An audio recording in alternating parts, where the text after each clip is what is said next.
So hello বন্ধুরা, welcome back to my another blog.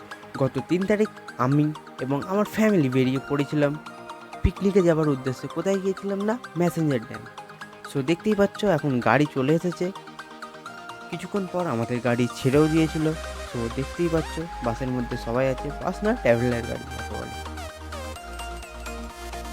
রাতে খুবই ঠান্ডা লাগছিল বাসে। সো দেখতে পাচ্ছ রাস্তায় কত কুয়াশা, এবং পেছন দিকে দেখি এরা তো নাচ শুরু করে দিয়েছে।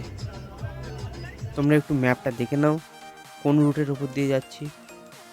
সো কিছুক্ষণ পর চা খাবার জন্য আমরা সকলে দাঁড়ালাম এবং চাও খেলাম। এই ট্রাভেলার গাড়ি কোথাও বসে মজা হোক বা না হোক, কিন্তু এই বাসের সামনে বসে দারুণ ভিউ পাওয়া যায়, দারুণ মজা হয়। সো অনেকক্ষণ গাড়িতে চাপার পর পৌঁছে গিয়েছিলাম আমাদের পিকনিক স্পট অর্থাৎ ম্যাসেঞ্জার ড্যামে, যা আমাদের এখান থেকে প্রায় 240 কিলোমিটার দূরত্বে অবস্থিত, যেটা ঝাড়খণ্ডের মধ্যে পড়ছে এবং এই ড্যাম ময়ূরাক্ষী নদীর উপর অবস্থিত।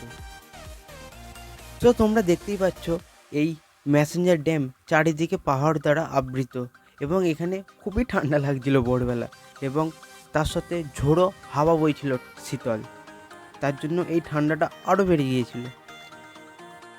তোমরা দেখতেই পাচ্ছ এই ড্যামের পাশে অনেক নোংরা আবর্জনা পড়ে আছে। এই প্রাকৃতিক পরিবেশটাকে কেন মানুষজন যে এত নোংরা করে আমাদের মতো পর্যটক গিয়ে, তা আমি বুঝে উঠি না।